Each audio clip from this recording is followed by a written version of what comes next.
coffee, Mr. Maine? No, thank you, Mrs. Retford. Andrew? Yes. You want David Maine as a partner. As your mother, I'm entitled to know something about him. Well, the best reference I can give is the Solicitors' Disciplinary Committee. A year ago, I was struck off. And I chopped down one of your local dragons, and I gave me my license back. I'm a solicitor. And what are your references, Andrew? Money. Money and influence. Andrew's a solicitor. My eldest son farms 1,000 acres around here. We've put the money to work in local industry. Shares, loans. And with all that influence, why do you need a partner? Well, the influence is counterproductive. They think I'm playing at the law. So you want a partner with the right attitude but the wrong background, hmm? An unpleasant way of putting it. Well, thank you for a very good dinner. Oh, you're not leaving. Well, your mother's a charming and intelligent hostess, Andrew, but I don't negotiate partnership terms with anybody's mother. Good night. Thank you very much. David, please. I know the way. Let him go.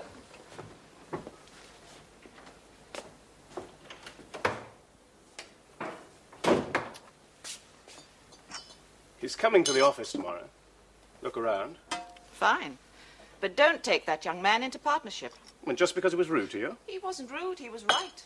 Too right. Oh, he's clever. He'll impress all the people who won't give you work. Arnold Galbraith, for one. Well, then why should he object? You have a good practice. You enjoy your work, you make enough money. Take him in and all that a go.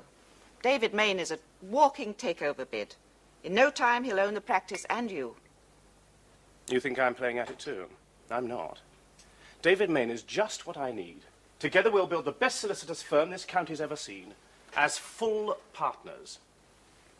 As chairman of Shelbury Engineering, I must tell you again that this company is in no position to meet your demand. Mr. Galbraith, this is the result of a mass meeting with the men. We've got 100% support for a wage increase of £20 a week. The company can't pay. We don't believe that. So it's industrial action. As managing director, Mr. Lockhart, you know what that'll do to company profits. Why do it, Wainwright? Oh, we're not going on strike. Magnus Tate is one of the best union solicitors in the country. Tell them, Magnus. I've advised my clients, Mr. Chairman, that a strike will only cause suffering to the men, their families, and the public, and it's quite unnecessary in this case. What do you mean? There's no need for a strike. The system, company law, gives my clients the means to get a fairer distribution of company wealth. Work to rule? Some lawyers say that's a breach of contract. I don't think it would be in my client's interest to disclose tactics at this stage. Hello, David.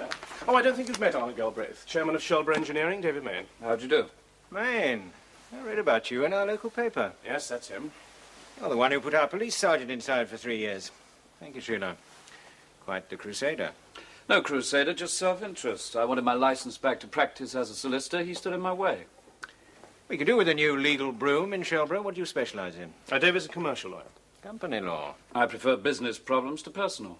Any idea how my workers can push through a 30% wage claim without going on strike? Not without more facts. Cautious too, your friend. I like that.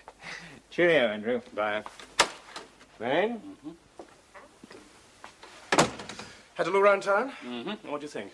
Hasn't changed much. Well, after a year in the professional wilderness, you must be a bit rusty. Look, come and sit in on a typical Shelbury house purchase. £8,000 first instructions. I'll come and observe, Andrew. Right. Oh, look, get onto the court. Ask them to let you know as soon as the Wilson case is called on the ombudsman, will you? Yes, Mr. Retford. You're 54. Well, the Building Society has made a formal offer of mortgage, £5,000, repayable over 16 years. The other 3,000's my savings. What's the repayments? £58 a month. She'll be able to manage. The wife's taken on a part-time job. You do realise, Mr. Dyson, that in 10 years you'll probably retire. Must be good pensionable employment, it says here. Our pension fund's doing well. I know, I'm a trustee. Good investments, lots of cash. So you accept the Building Society terms? Aye. Well, if you'd just sign the acceptance letter.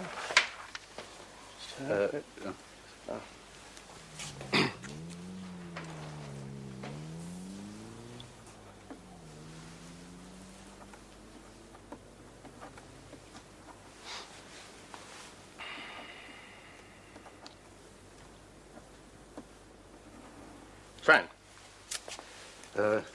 What happens now? Well, I sort out details of the purchase. Contract should be ready for you to sign in a few days. Oh, I'll say good day then. Goodbye. Mr. Dyson.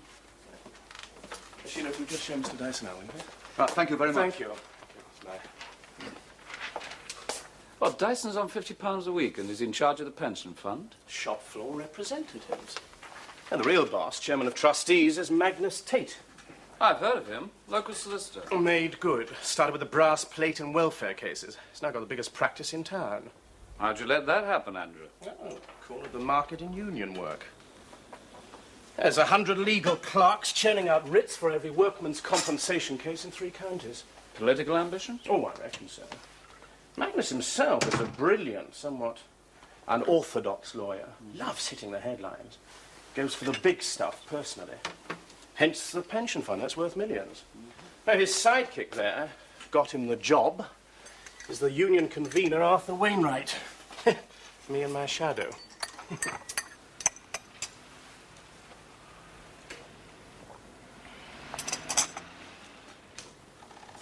What's your offer? Well, I have an established practice, good regular clients, first-class staff. 10 years of professional sweat has built to a turnover of 30,000 a year plus. Not interested in turnover. What's the profit? 12,000 last year, and rising. I'll give you 25%.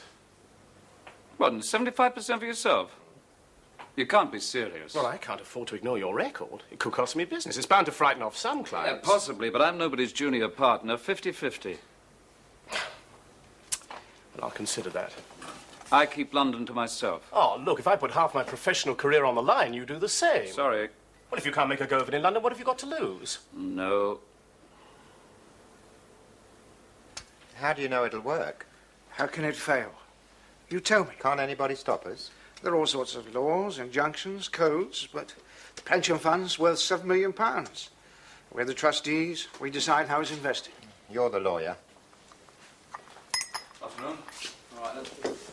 Hello, George. Agnes. Arthur.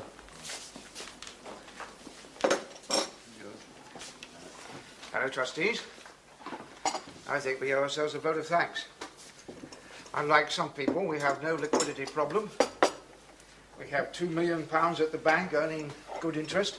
We have some very sound property and share investments. Magnus, line here, it says that one of our investments is 28% of the shares of our own company, Shelborough Engineering. Is that right? Those are audited figures, George. Okay, may I suggest we take the agenda in order? How do we get so many? As they come on the market, we pick them up here and there. Only those insurance chaps, you know, they told us what everything will be worth in 20 years. Actuaries. Well, they said not to have too many eggs in one basket. Why these sudden interest, George? You've been talking to outsiders? Arthur, I'm borrowing £5,000 on the strength of what my pension's going to be. What could be safer than investing in the company you work for? But Arnold Galbraith says the wage claim will make the company go bust. Can you read a balance sheet? Have you seen the accounts of your company? They've got net assets of £20 million. That means every share is backed by £2 of solid value. We paid £1 each for our last lot of shares. Yeah, they made £2 million out of our sweat last year. Now tell me they can't afford to give us a living wage. Have you sign here, Mr. Dyson?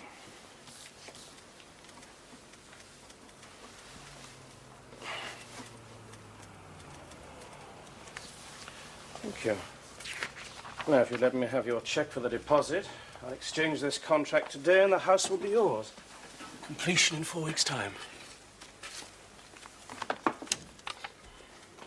Never signed a cheque for so much money before. Not even on the pension fund? Oh, I meant on my personal account. Feel quite the tycoon. Now, gentlemen, the resolution is that the 30% wage claim is rejected, and we go back with an offer of 10%.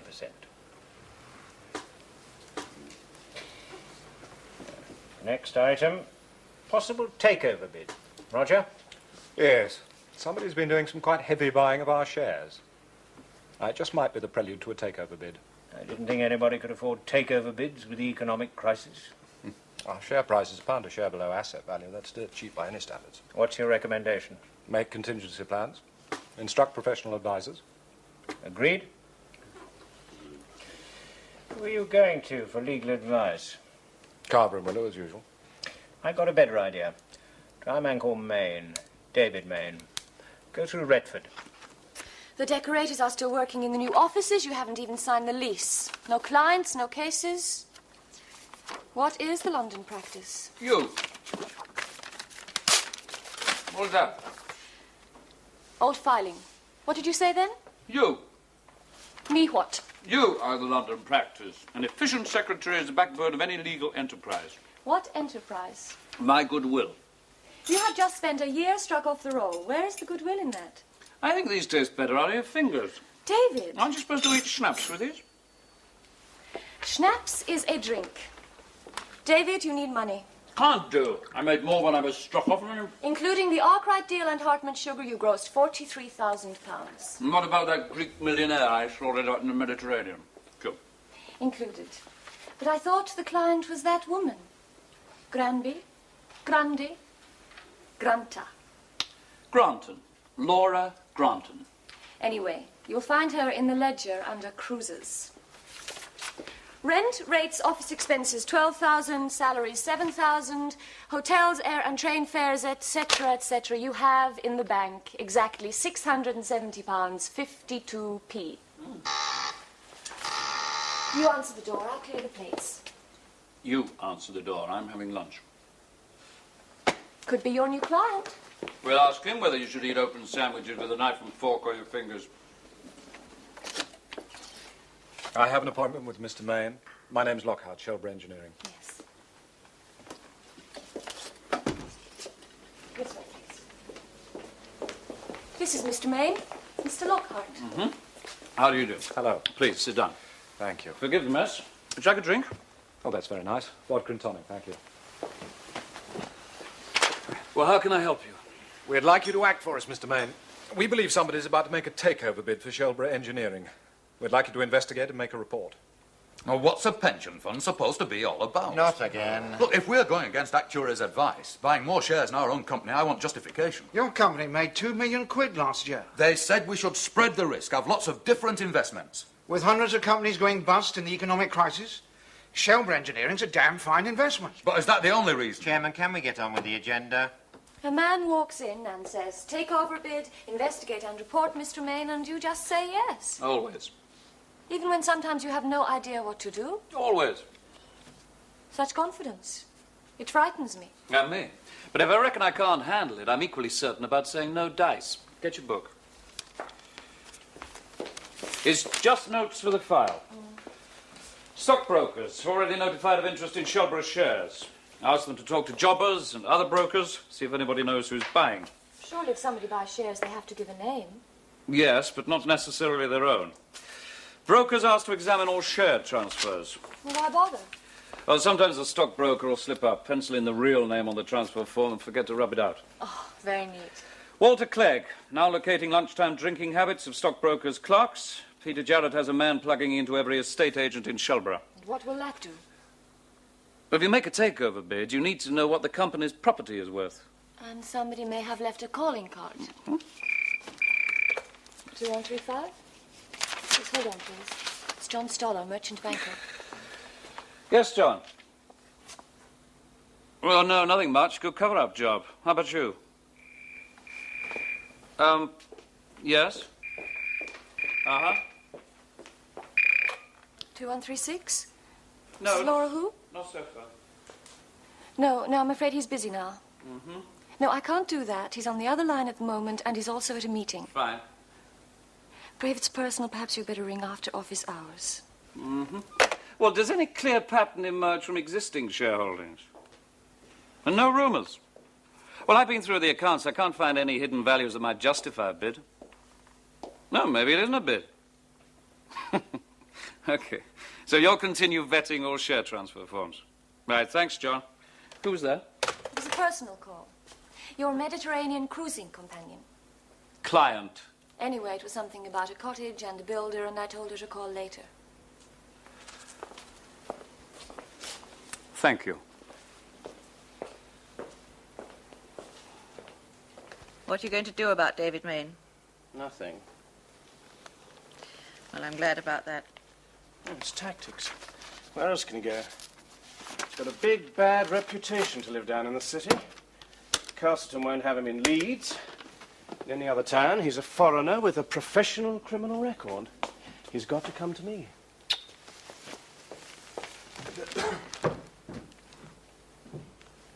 I've made a full investigation with your merchant bankers, stockbrokers. We can find nothing to suggest a takeover bid.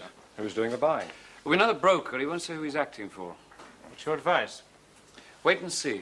That's not satisfactory. Now, if they've managed to buy more than 10%, they're bound by law to notify the board. Yes? Mr. Tate and Mr. Wainwright would like to see you, sir. Is it important? Urgent, they say. Yes, all right. Sorry about this.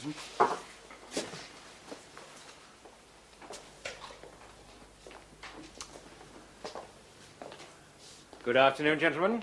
Mr. Galbraith, What's this? pension fund has bought another 10% Shelborough Engineering shares. The law requires formal notice to management. So it was you. Why all the secrecy? The pension fund now owns 38% of the shares in Shelborough Engineering. That makes us the largest single shareholder. If our wage claim is not accepted in full, we shall call a general meeting of the company and simply vote it through. We're the bosses now.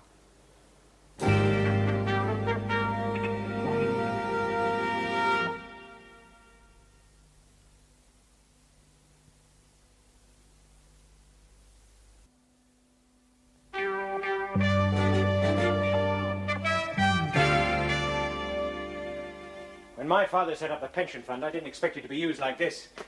Put an arm lock on me. We're not sure it is an arm lock yet. I've done my sums. They now have 38% of Shelborough Engineering shares. 38% of themselves. The largest single shareholder. That's a lot of influence. What about the other shareholders? The insurance companies? They never interfere in management. So Tate and Wainwright were telling the truth. They're the bosses now. No, we can stop them.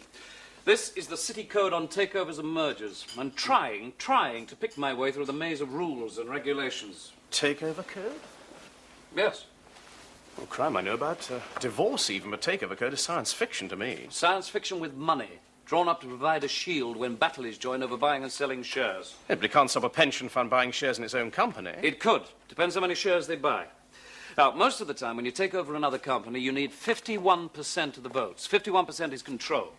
In the old days, before the code, you could pay a big price for control and then offer peanuts or simply ignore the rest. Hence the code. There are times when I enjoy a lecture on the law, Maine, but right now I'm thinking about 4,000 men. No, thank you. I recognize the crisis, Mr. Galbraith, but it requires thought. You'll be paying me a lot of money for my advice.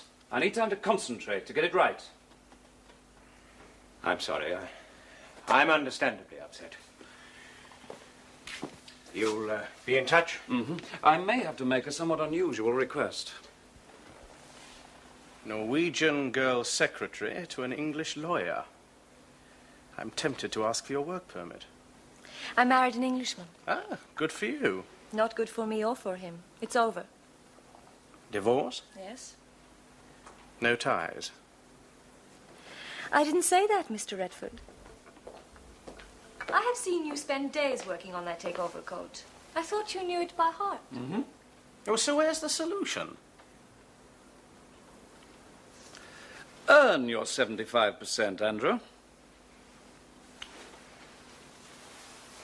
You own 38% of the company you work for. 38% isn't control. Even I know that much. It requires very little more to get control.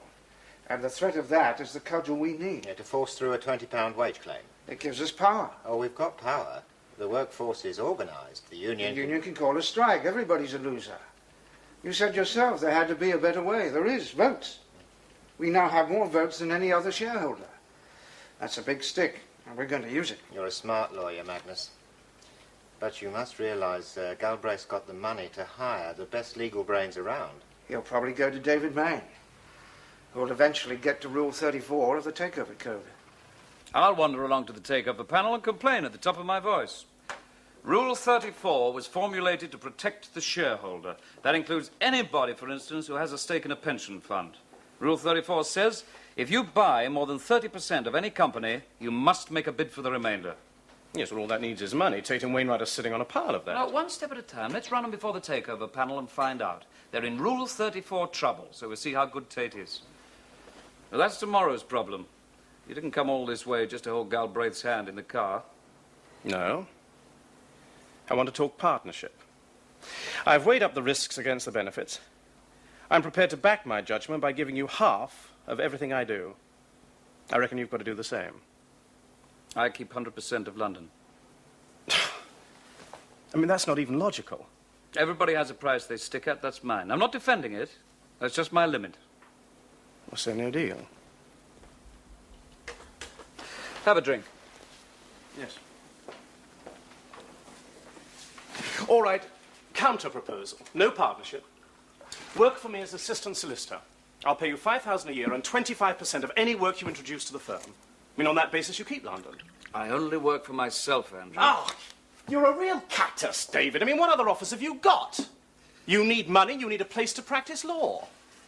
No deal. No partnership, no salary. Give me a room and use of your office facilities. Charge me rent for space and services. You continue as Retford & Co. I put up my plate as David Main's solicitor. Separate practices. Trial period? At the end of a year... No, I'm ahead of you.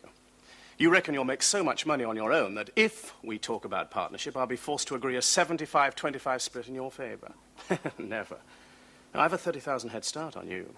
In a year's time, my 50-50 offer will look like manna. Norwegian open sandwiches.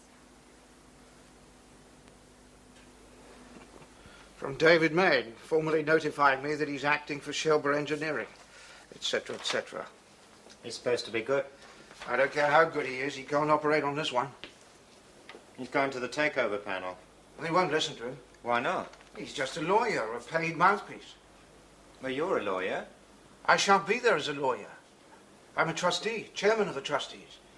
Main won't get a hearing.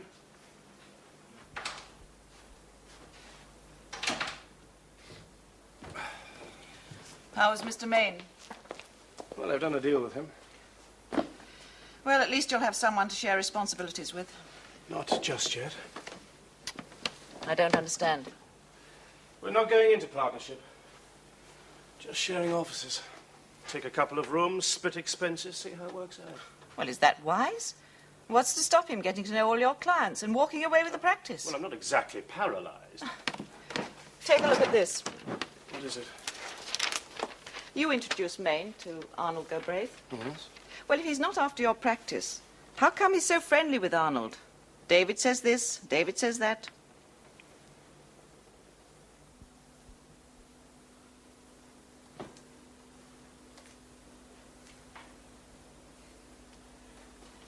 David, I'm sorry.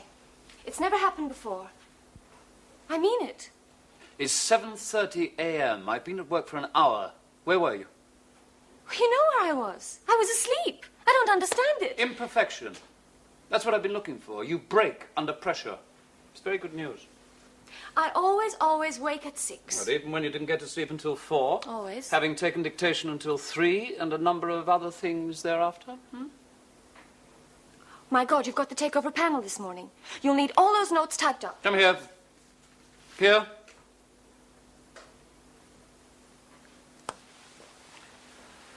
Right now, I need coffee.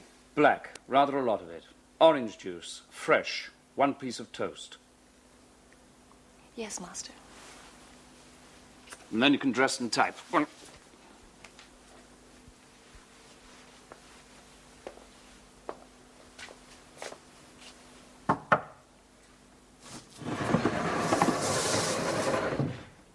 time is the hearing? 10:30. Who do you have to convince? Oh, it's quite high-powered. Investment and insurance people, bankers, stockbrokers, 10 of them. Financial jury. I'm impressed. You should be. From the chairman, Sir Stephen Kerwin, head of one of the oldest merchant banks, Kerwin-Lippmann, until he retired. Expert on economics, international finance, advisor to heads of state, strict disciplinarian, and known as Mr. Impartiality itself. Nobody puts anything over on Kerwin.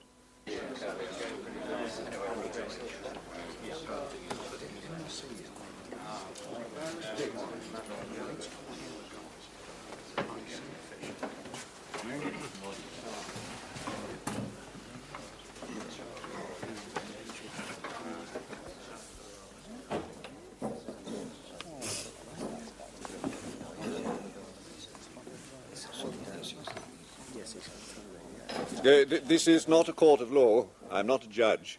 I find it difficult to forget the time-honoured courtesy, sir. All I ask is that you speak up so that we can all hear. I shall first ask the Director General on my left to give a brief resume of the facts. I should then call on Mr. Tate on behalf of the Pension Fund to make a statement and/or question any witness. And then Mr. Chairman, might I interpose on a procedural matter? Yes, Mr. Tate. I understand it is not the custom of this panel to give audience to lawyers. We prefer to hear the parties in their own words. I'm a lawyer, of course, but I'm here today in my capacity as chairman of the trustees of the Pension Fund, whereas my learned friend, Mr. Main, is here solely as a lawyer. I only thought it right, Mr. Chairman, that Mr. Main should be given the earliest opportunity to reappraise the situation. Mr. Galbraith, may I assume you will be speaking for the company? No, sir.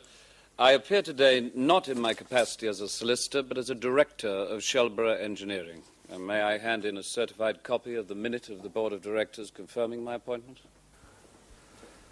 I stand corrected. And, Mr. Tate, it is the custom to remain seated when addressing the panel.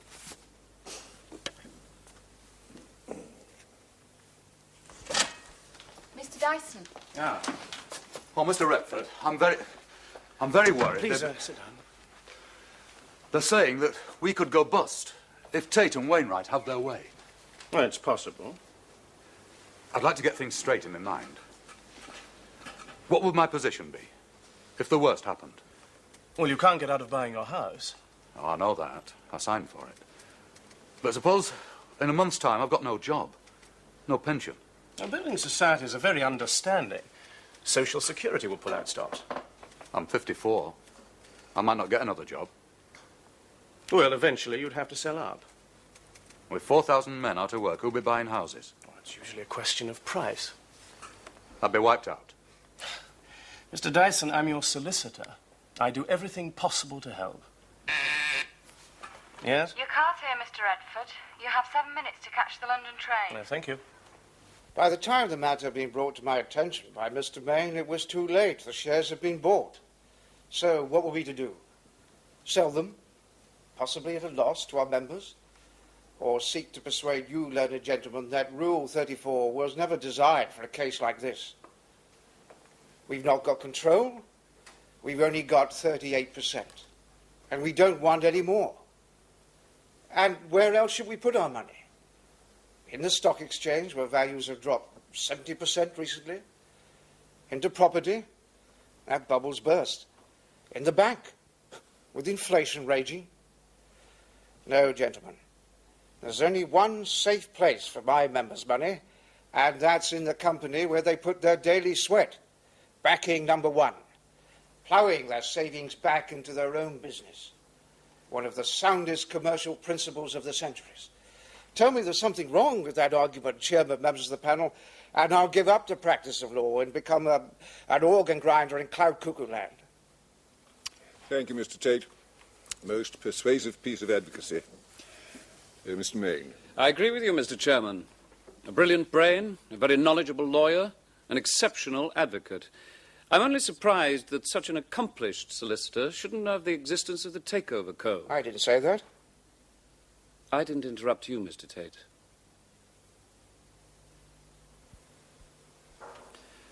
The Takeover Code exists for the protection of every shareholder, large and small, to ensure that when there's a battle for control, the innocent don't suffer. Who are the innocent? Who are the shareholders in this company? Well, apart from the pension fund and the Galbraith family, which has a substantial interest, and several thousand individual shareholders, there are 2.5 million shares in the hands of insurance companies. Now, how many other people's pensions and life savings does that represent?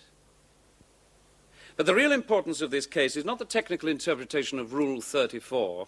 It is that a large shareholding has been built up for only one reason: to force through a wage claim. It's one that may bankrupt Shelborough Engineering, spell ruin for thousands, and destroy the pensions Magnus Tate is paid to protect. Now, the Board of Directors may not be able to stop that, but you, sir, and members of the panel certainly can. They're still down at the takeover panel. Yes, I thought they might be. How far have they got? Verdict. Shouldn't you be there? Well, isn't David capable of handling it on his own? Yes, of course, but... Excuse me a moment.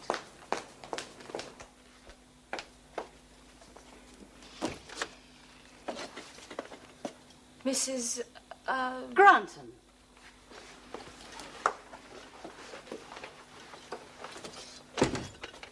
Andrew. Hello. Hello. Hello. Where's David? At the takeover panel. Oh. How very expensive of him. When will he be back? Well, it could be all day. Damn. David really is a nuisance. Clients make appointments, Mrs. David's usually so good at choosing secretaries. Better than he is at choosing cruising companions. What was that, dear? Coffee? Can I help, Laura? It's about the cottage. I told David all about it when we were at Saint-Maxime. I gave this builder £4,000 and told him to let me know when he'd spent it all, and I'd give him some more. Oh, Laura. Well, he was a nice little man, and I trusted him. Now I've had this. Your builder's gone bankrupt. And I want David to do something about it. But if he's not coming back, Andrew, would you get him to give me a ring? Yes, of course. His secretary is not very good at delivering messages. Language barrier, you know.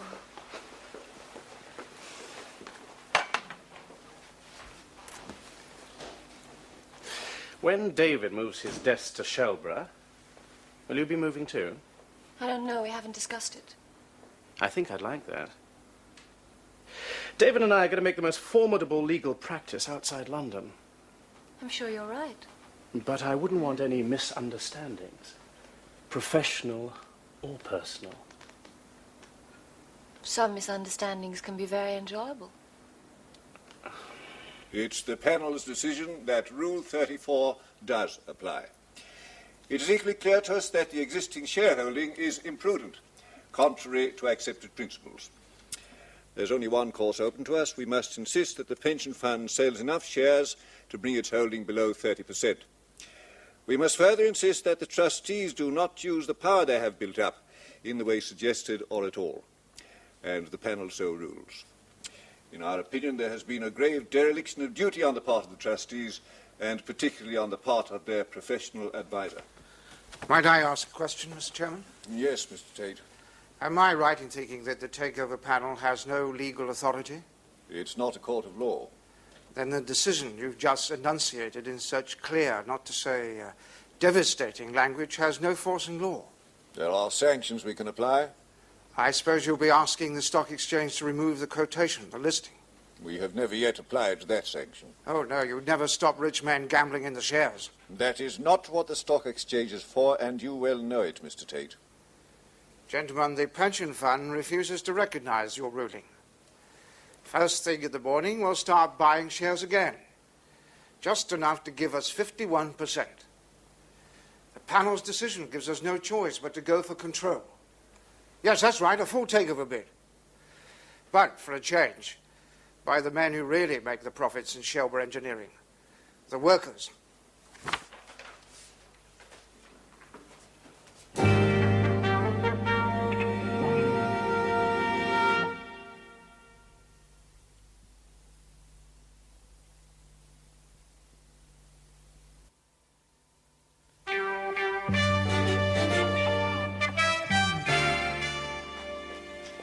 Would you like something in your coffee?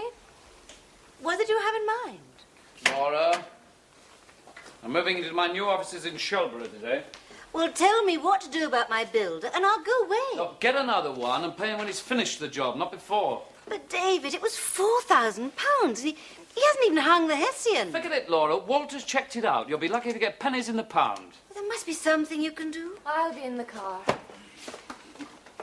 Bankruptcy's a bit like a conjuring trick. 1 minute it's all jobs, activity, the world of machinery, and then chop. Forced sale of everything. Rock bottom prices for a fast get-out. And the next minute you look, it's as if that company had never existed, except for pennies in the pound. You're always so certain. I hate you. I know. Where are you going? Shelborough, don't forget to wash your coffee cup. What do you suggest, David? Well, there's 7 on your staff, 8 with you. There's me and a secretary, that's 10. Simple split, I pay 1/5 of rent, light, heat. Fine.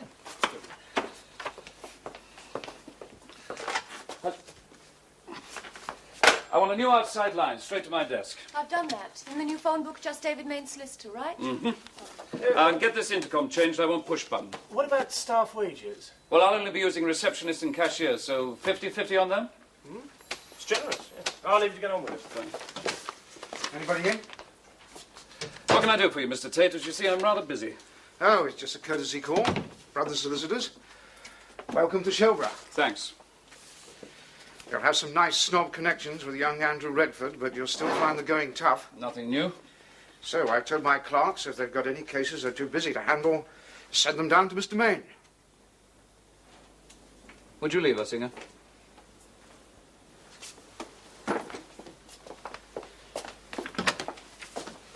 You have an appointment in 5 minutes in Mr. Retford's office. Mm-hmm. You never paid a courtesy call in your life. What do you want, Tate? Chat. All right. It's neat, it's clever, nobody's tried it on before, but it can't succeed. You know that, and that's why you're here. I can't lose this one. And you're doing it to carve a reputation. You don't give a damn that 4,000 men may lose their jobs. Nobody's going to close down Shelborough Engineering. I'm a good businessman. Ask Andrew Retford. Without any of his influence, I'm making 10 times his profit out of my practice. I'll do the same for the pension fund. What do you want? Your only hope is to buy shares, to try and stop me getting control. So it's Dutch auction time. What's the point in forcing the price up? Deal. I'll give you £1 each for Galbraith shares and the Retford families. Give me one good reason why I should even listen to that. Galbraith can have a 10-year service contract as part-time chairman, $5,000 a year. And you buy respectability. You've been in the sticks too long, Tate. Don't say I didn't give you a chance. Mm-hmm. Well, dealings in the shares have been suspended, so Tate can't buy any more on the stock exchange. He can go direct to the shareholders. If he can find out who they are. Well, of course he can. Share register's open for public inspection. We'll close it for administrative purposes. Company's House in London has a complete record. Just walk in and look. Company's registry can be a busy place. You'd be surprised how many people want to examine the file on Shelborough Engineering. Is that really necessary? It buys time. We could apply for a High Court injunction using the same arguments we use with the panel. And this time they're ruling enforced by law. Possibly, but Tate would go all the way on appeal. Meanwhile, pick up enough shares to get control anyway. Mm-hmm. The objective is to stop him getting his 51%. How? Well, first, we take the big shareholders out of the game. Not so easy. Mm-hmm. Insurance companies and the like won't sell if we tell them the story and remind them of the panel's ruling. Yeah, but that still leaves the small shareholders. Yeah, and time against us. I'm due in the county court in 10 minutes. Well, all I wanted to say is Arnold Galbraith is coming to dinner tonight. I'd like you to invite David Main. I thought you didn't like him. Well, I like his brain. Arnold wants me to buy some more Shelborough Engineering shares. I'd like some advice. All right, I'll ask him. How many shares have you been able to buy? None. Well, thank God for that. That damn man Main put his spoke in with the big shareholders. I told you Galbraith would buy the best brains. What about the individuals? Main closed the share register. Says it's needed for internal purposes. They've got records at Company's House, haven't they? Magnus, you're slipping. I've had a man down there at 10 every morning for the past 3 days. Each time somebody's beaten him to the punch and kept the damn things all day. Main's doing levies. I'll get on to the Registrar of Companies. And find somebody who'll get up a bit earlier than 10. Tate got the list of shareholders. Is beginning to pick up shares. We've got to start buying big if we stand any chance. And what do we use for money? Directors are trying to raise extra cash now. Mr. Galbraith's asked his personal bankers for a loan. I'm now down to calling on my friends. Anybody with any possible interest in seeing this company survive. Brandy? No, thank you. Thank you. You haven't said anything. Well, I act for the company, the directors. I don't act for you. Well, Arnold wants me to spend a fortune buying more shares. I'd like your advice. I'm his solicitor, not yours. And what difference does that make? His interest and yours may not be the same. Well, Arnold's an old friend. I already own many shares in his company. Professional men and their damned etiquette. Tell Amanda what she wants to know. If I were your solicitor, I'd advise you to keep your money in the bank. What? And if you get the chance, sell any shares you have to Tate. Maine, are you deliberately trying to ruin my chances? Perhaps now you can see the conflict of interest. If Tate wins and our reasons for opposing him are right, the company will go bust and the shares will be worthless. A year ago, I paid £2 each. A year from now, they could be worth £3. There has to be a better reason for buying. What is it? It's an all-or-nothing situation. If we lose, 4,000 men will be out of a job, and many other local businesses will go into bankruptcy. That's a lot of misery. And you yourself, you have a small fortune invested in this town. Well, I'm not interested in emotional arguments. If I were to buy more shares, it would be because I thought you were capable not only of beating Tate, but of making me a profit on my investment. We're nearly there. It's a tightrope. Capitalist shareholders forcing the price up against us every second. We'll run out of cash. We'll make it. We've got 46% already. Just a few more shares, and we really are the gaffers. £220,000. Payable to? To your stockbrokers. It's too late. We can't stop them. According to my reckoning, they got 48% of the shares. The rest must be a certainty. Is there nothing we can do? How much is your bank overdraft? Just over $3 million. It's on the limit. Secured by collateral? Floating charge on all the company's assets. What'll happen to the business if Tate gets control? The company will run out of working cash very quickly. In other words, the bank's security will be in jeopardy. If they call for repayment of the $3 million now, could you find it? No. I think the bank ought to be told that. Haven't we enough problems? If I were acting for the bank, I'd advise them to put in a receiver. That is the first step in bankruptcy. Yes.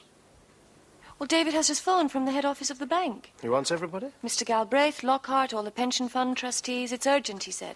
But by 3 o'clock, he can't get back here in that time. Helicopter. Ah. You coming too?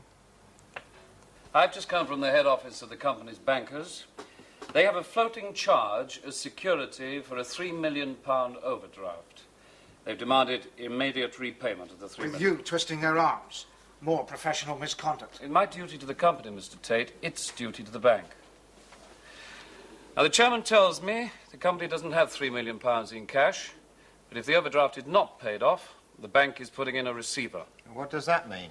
Control of the company is removed from the directors and shareholders until the money is repaid. Well, who runs it while that's going on? The receiver. Who's he? City chartered accountant, probably. Oh, legal mafia. So, OK, we pay off the £3 million. Mm-hmm. Where will you get the money? Well, the company must be able to borrow. To pay off a bank that's put in a receiver? We'll raise it from the pension fund. You spent all your cash buying shares. What do we do, Magnus? Nothing. Sit it out. It's bluff. If this company's going bust, let everybody see who's doing it. Management. Despite the legitimate aspirations of the workers. There is an alternative. Give up, Maine. I've called your bluff. If you agree to reduce your shareholding, the bank will not appoint a receiver. Well, how do we get rid of shares? Who'll buy? Don't break ranks. If you comply with the takeover panel's ruling, you can sell them on the stock exchange. What price will we get with a 30% wage claim in? Maybe you should reduce the wage claim. The men would never wear it. Mr. Wainwright, the bank is serious. They think the company will be in financial difficulty if you pursue this. And once a receiver is appointed, the rot sets in fast.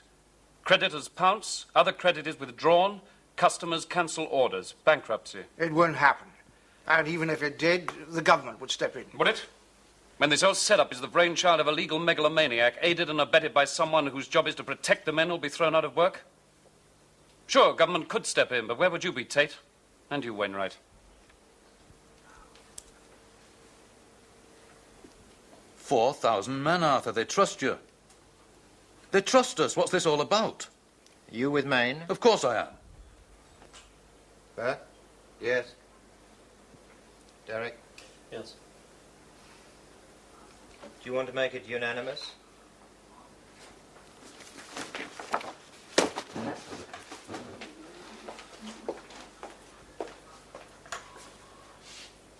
Well, Mr. Maine doesn't need London offices now. Most of his practice will be in Shelburne.